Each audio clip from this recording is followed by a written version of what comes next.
Русская народная сказка «Каша из топора». Старый солдат шел на побывку. Притомился в пути, есть хочется. Дошел до деревни, постучал в крайнюю избу. Пустите отдохнуть дорожного человека. Дверь отворила старуха. Заходи, служивый.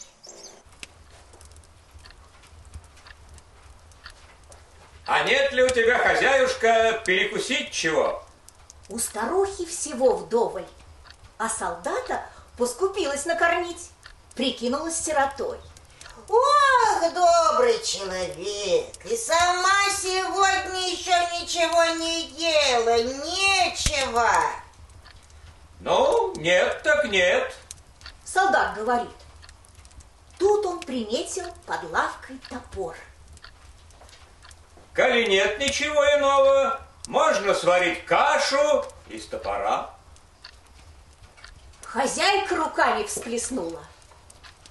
Как так из топора кашу сварить? А вот как? Дай-ка котел. Старуха принесла котел. Солдат вымыл топор, опустил в котел, налил воды и поставил на огонь. Старуха на солдата глядит, глаз не сводит. Достал солдат ложку, помешивает варево. Попробовал. Ну как? Спрашивает старуха. Скоро будет готово. Солдат отвечает. Жаль вот только, что посолить нечем. Ну, соль-то у меня есть. Сейчас принесу. На, посоли. Солдат посолил, снова попробовал. Хороша. Ежели бы сюда да горсточку крупы.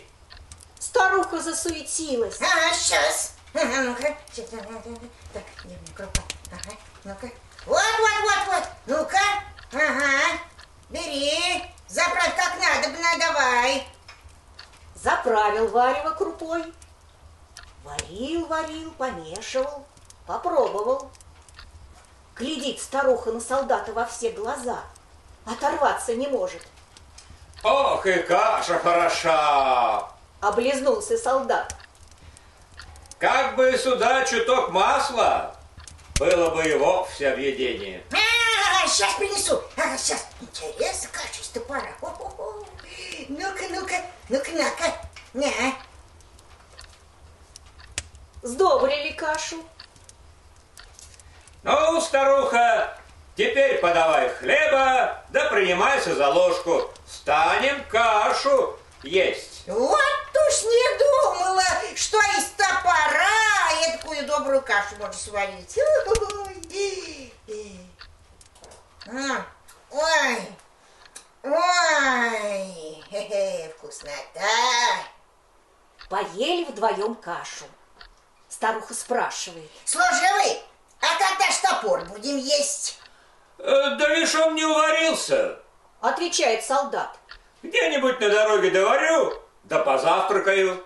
Солдат взял топор, простился с хозяйкою и пошел в иную деревню. Эх, топор-то тоже охота попробовать. Вкусный, наверное. Вот так-то солдат и каши поел, и топор унес.